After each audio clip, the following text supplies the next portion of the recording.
हमारे व्यस्त जीवन में ईश्वर की आवाज़, विशेषकर बरसात के दिनों में पहाड़ी रास्ते से गाड़ी में यात्रा करना बड़ा जोखिमपूर्ण होता है। कहीं पहाड़ ढहकर सड़क बंद कर देते हैं, तो कहीं पत्थर गिरकर, तो कहीं पेड़ गिरकर रास्ता बंद कर देते हैं। उन दिनों में पहाड़ी यात्रा करना बड़ा कठिन है। इसी तरह से हमारी आध्यात्मिक यात्रा में भी कठिनाइयाँ और बाधाएं होती हैं।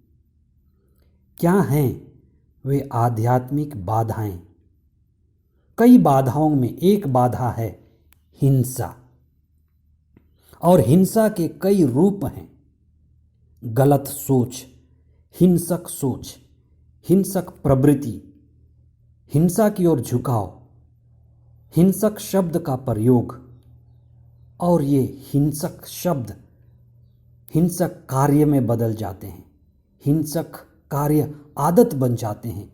और आखिरी पड़ाव है हत्या। 10वां सामान्य सप्ताह 10 जून 2021 बृहस्पतिवार। पहला पाठ कुरिन्थियों के नाम संत पौलुस का दूसरा पत्र अध्याय 3 पद संख्या 15 और उसके आगे, अध्याय 4 पद संख्या 1 तथा पद संख्याएं 3 से 6 तक। संत मत्ती का सुसमाचार अध्याय 5 पद संख्याएं 20 से 26 तक। हमारी आध्यात्मिक यात्रा में सबसे बड़ी बाधा है हमारा अहंकार, हमारा दिखावा, ढोंग, धार्मिक होने के बदले धार्मिक दिखना।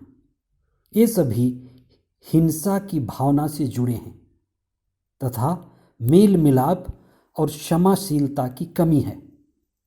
आइए हम इस विषय पर विशेष चिंतन करें कि किस तरह से हम अपने ही अहंकार के शिकार होते हैं। मेरे अंदर के क्रोध, ईर्ष्या और हिंसा की असली जड़ क्या है? हम पूजा, प्रार्थना तो लगातार करते रहते हैं, पर जीवन में शांति नहीं है, जीवन में कोई बदलाव नहीं है।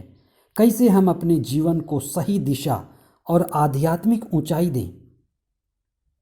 अगर हमारे जीवन में हत्या रोकनी है, तो हमें हिंसक सोच को, हिंसक रवैया को, हिंसा की ओर झुकाव को और हिंसक शब्द को रोकना ही होगा। सुसमाचार के मुख्य अंश। तुम लोगों ने सुना है कि पूर्वजों से कहा गया है, हत्या मत करो। परंतु मैं तुमसे कहता हूं, जो अपने भाई से क्रोध करता है वह कचहरी में दंड के योग्य ठहराया जाएगा।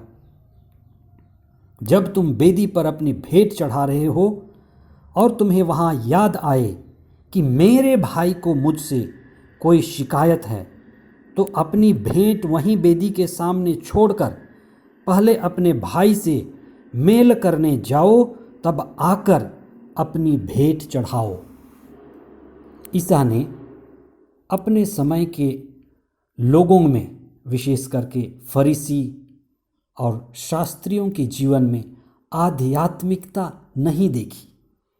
वे धार्मिक अगुवे थे, लेकिन उनमें धार्मिकता नदारद थी।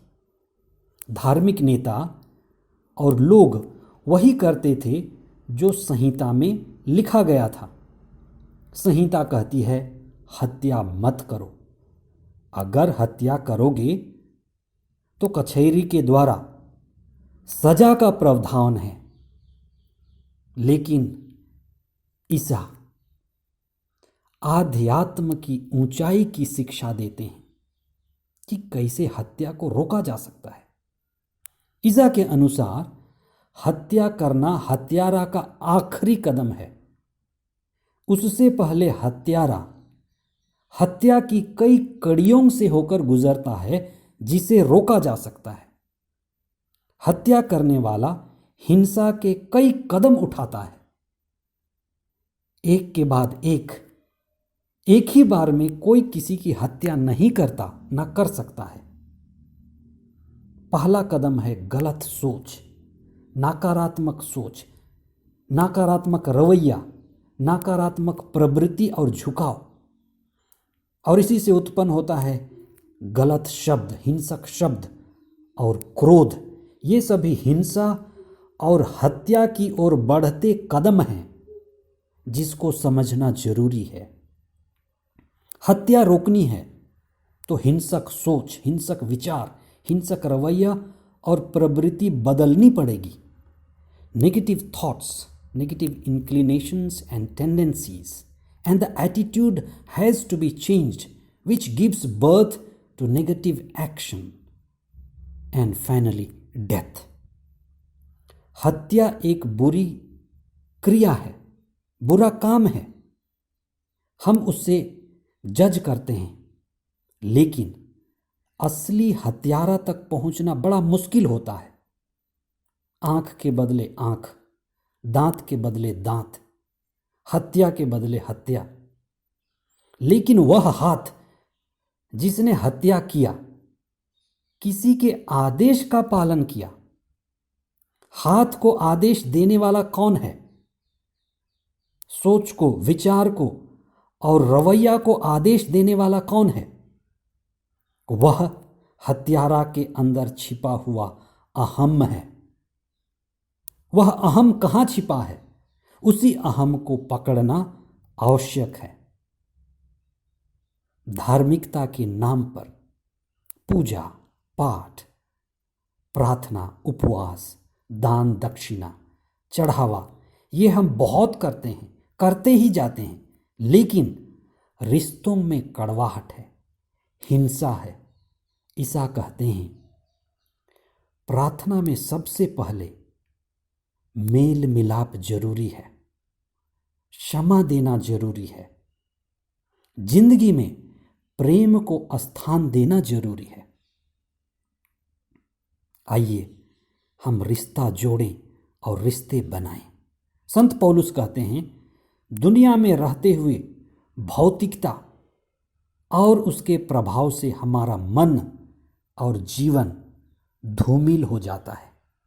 वे कहते हैं कि खुशी की बात तो यह है कि ईसा, उनकी शिक्षा और पवित्र आत्मा हमें ज्योति प्रदान करती है, जिसके द्वारा हम आध्यात्मिकता में आगे बढ़ते हैं। आइए हम विशेष प्रार्थना करें। हे प्रभु, हमें आध्यात्मिकता की ऊंचाई में बढ़ने की कृपा दे। हम हिंसा के सभी रूपों को छोड़ सकें। हमें प्रेम, क्षमा और मेल मिलाप का जीवन जीने की कृपा प्रदान कर।